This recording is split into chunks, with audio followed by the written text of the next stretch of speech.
बच्चों, हम पढ़ रहे थे क्लास 11th का 3rd चैप्टर तत्वों का वर्गीकरण और गुणधर्मों में आवर्तिता। आज की क्लास में बात करने वाले हैं नए टॉपिक के बारे में जिसका नाम है इलेक्ट्रॉन लब्धि एंथैल्पी। इलेक्ट्रॉन लब्धि एंथैल्पी क्या होती है, इसके पहले आपने आयनन एंथैल्पी के बारे में अच्छे से जान लिया है। ठीक है जी।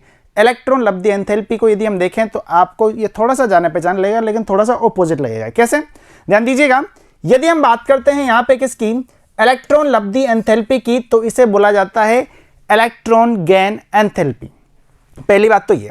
अब इसको यदि मैं डेनोट करना चाहूँ तो इसको कैसे कर सकता हूँ, डेल इस तरह से यहाँ पे इसको डेनोट कर सकते हैं, इलेक्ट्रॉन गेन एंथैल्पी, इसको यहाँ पे इस तरह से बता सकते हैं। ठीक है जी। अच्छा जी, जब कोई उदासीन गैसीय परमाणु की बात हो रही है, जब भी कोई उदासीन गैसीय परमाणु में इलेक्ट्रॉन की हम बात करते हैं, इलेक्ट्रॉन को वो क्या कर रहा है, ग्रहण कर रहा है। जब कोई उदासीन गैसीय परमाणु इलेक्ट्रॉन ग्रहण करके ऋणायन में परिवर्तित हो जाता है। अब आप बोलेंगे सर ये ऋणायन में ही क्यों परिवर्तित हो रहा है, तो आप देखो, मान लीजिए कोई भी यहाँ पे कोई भी हल्का सा कुछ भी ले लीजिए, फ्लोरीन ले लीजिए, कुछ भी ले लीजिए। अब इनके अंदर यदि हम देखते हैं तो ये क्या होते हैं, ये क्या करेंगे भाई, जैसे कि फ्लोरीन की हम बात करते हैं तो 2 और 7 हुए। ठीक है। अच्छा, अष्टक पूरा करने के लिए कितना इलेक्ट्रॉन चाहिए इसको, तो आप बोलेंगे सर 1 इलेक्ट्रॉन चाहिए। 1 इलेक्ट्रॉन कहाँ से लेगा, बाहर से लेगा। अच्छा, 1 इलेक्ट्रॉन बाहर से यदि ये ले रहा है तो ये क्या हो गया, इसके ऊपर किसी का लोन हो गया ऐसे बोल सकते हैं, फिर इसने बोल सकते हैं इसने उधार लिया है। ठीक है, यानी कि ऋण इसने लिया है, तो ये क्या आ जाएगा, यहाँ पे इसके ऊपर ऋणायन आ जाएगा, यानी कि ये ऋणायन में परिवर्तित हो जाएगा। ठीक है। तो इस प्रक्रम में हुए एंथैल्पी परिवर्तन को उस तत्व की इलेक्ट्रॉन लब्धि एंथैल्पी कहा जाता है। आपके सामने लिखा हुआ है, कोई X जो है वो क्या है, उदासीन गैसीय परमाणु है। यदि हम उसमें इलेक्ट्रॉन मिला देते हैं या फिर इलेक्ट्रॉन ग्रहण कर लेता है वो, तो वो क्या होगा, यहाँ पे परिवर्तित हो जाएगा किसमें, ऋणायन में, और यहाँ पे कुछ ऊर्जा आपको मिलेगी। अब यहाँ पे बात करें तो सर जो ये वाली चीज है, ये वाली जो स्टेप है, इसमें जो यहाँ पे अपना इलेक्ट्रॉन गेन एंथैल्पी है उसका मान क्या आएगा, तो ध्यान रखिएगा, जब भी प्रथम चरण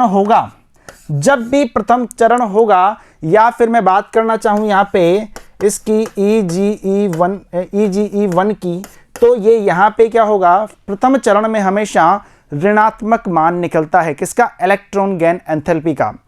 प्रथम चरण के बाद में जितने भी चरण होते हैं उन सब में जो इलेक्ट्रॉन गेन एंथैल्पी है उसका मान क्या होता है, धनात्मक होता है। अब धनात्मक क्यों होता है उस बात को थोड़ा सा समझो।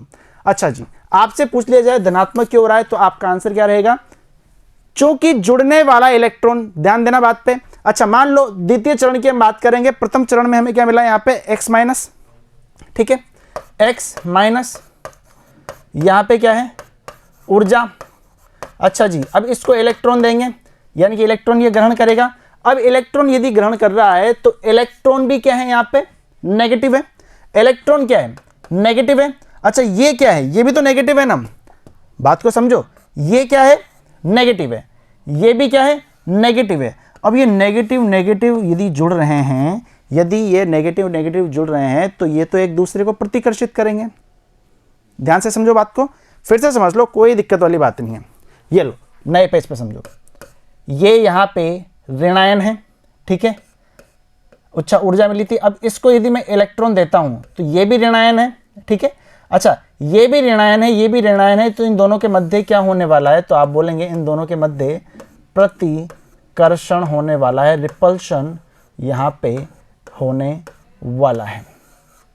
ठीक है, अब प्रतिकर्षण यदि होने वाला है तो इनकी अन्योन्य क्रिया कराने के लिए क्या देना पड़ेगी, यहाँ पे ऊर्जा देनी पड़ेगी। यानी कि इनके लिए हमें क्या देना पड़ेगा, यहाँ पे हमें एक्सटर्नल एनर्जी देनी पड़ेगी, ऊर्जा यहाँ पे देनी पड़ेगी, एनर्जी यहाँ पे आपको देनी पड़ेगी। अब यदि हम ऊर्जा दे रहे हैं तो यहाँ पे उसका जो मान रहेगा, ध्यान दीजिएगा, आयन के मध्य प्रतिकर्षण होगा, अतः प्रक्रम के क्रियान्वयन के लिए ऊर्जा देनी पड़ेगी, अतः द्वितीय इलेक्ट्रॉन लब्धि एंथैल्पी का मान धनात्मक प्राप्त होता है। धनात्मक हमें मिलता है, पॉजिटिव हमें मिलता है। क्या इतनी बात क्लियर है, क्या कोई दिक्कत नहीं है? फिर से देख लो, यहाँ पे यदि हम बात कर रहे थे यहाँ पे इलेक्ट्रॉन लब्धि एंथैल्पी की, तो यहाँ पे कोई उदासीन गैसीय परमाणु इलेक्ट्रॉन ग्रहण करके क्या बना देता है, यहाँ पे ऋणायन में परिवर्तित हो जाता है। और उस प्रक्रम में हुए एंथैल्पी परिवर्तन को क्या बोला जाता है, इलेक्ट्रॉन लब्धि एंथैल्पी बोला जाता है। कुछ ऊर्जा यहाँ पे मुक्त होगी, ठीक है। अब यदि बात करें तो सर सबसे ज्यादा इलेक्ट्रॉन गेन एंथैल्पी जो है वो किसकी होती है, तो 17वां वर्ग हैलोजन वर्ग, जो कि एक इलेक्ट्रॉन ग्रहण करके क्या बन जाता है, यहाँ पे एक इलेक्ट्रॉन ग्रहण करके क्या बन जाता है, उत्कृष्ट गैसों वाला यानी कि नोबल गैसेस, अक्रिय गैस वाला विन्यास प्राप्त कर लेता है, विन्यास अर्जित कर लेता है मात्र एक इलेक्ट्रॉन ग्रहण करके। क्या इतनी बात क्लियर है? अब आप देखिएगा, यदि हम बात करते हैं यहां पे फ्लोरीन की, तो आप बोलेंगे सर फ्लोरीन परमाणु क्रमांक कितना, 9।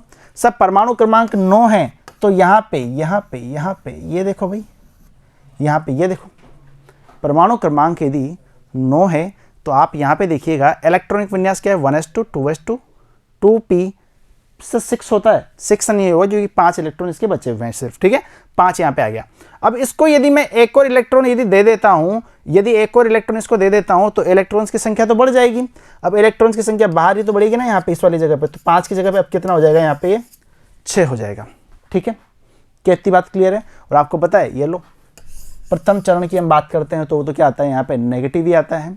तो आपको इलेक्ट्रॉन लब्धि एंथैल्पी का यहाँ पे एक बेस तैयार हो गया होगा, ठीक है। बेस क्या पूरा का पूरा समझा दिया, ठीक है। यानी कि इलेक्ट्रॉन लब्धि एंथैल्पी क्या होती है, जब किसी उदासीन गैस से परमाणु इलेक्ट्रॉन ग्रहण करके ऋणायन में परिवर्तित हो जाता है तो इस प्रक्रम में हुए एंथैल्पी परिवर्तन को ही क्या बोला जाता है, इलेक्ट्रॉन लब्धि एंथैल्पी बोला जाता है, ठीक है जी। अब बात करेंगे हम अगली क्लास में, जुड़े रहिएगा, धन्यवाद।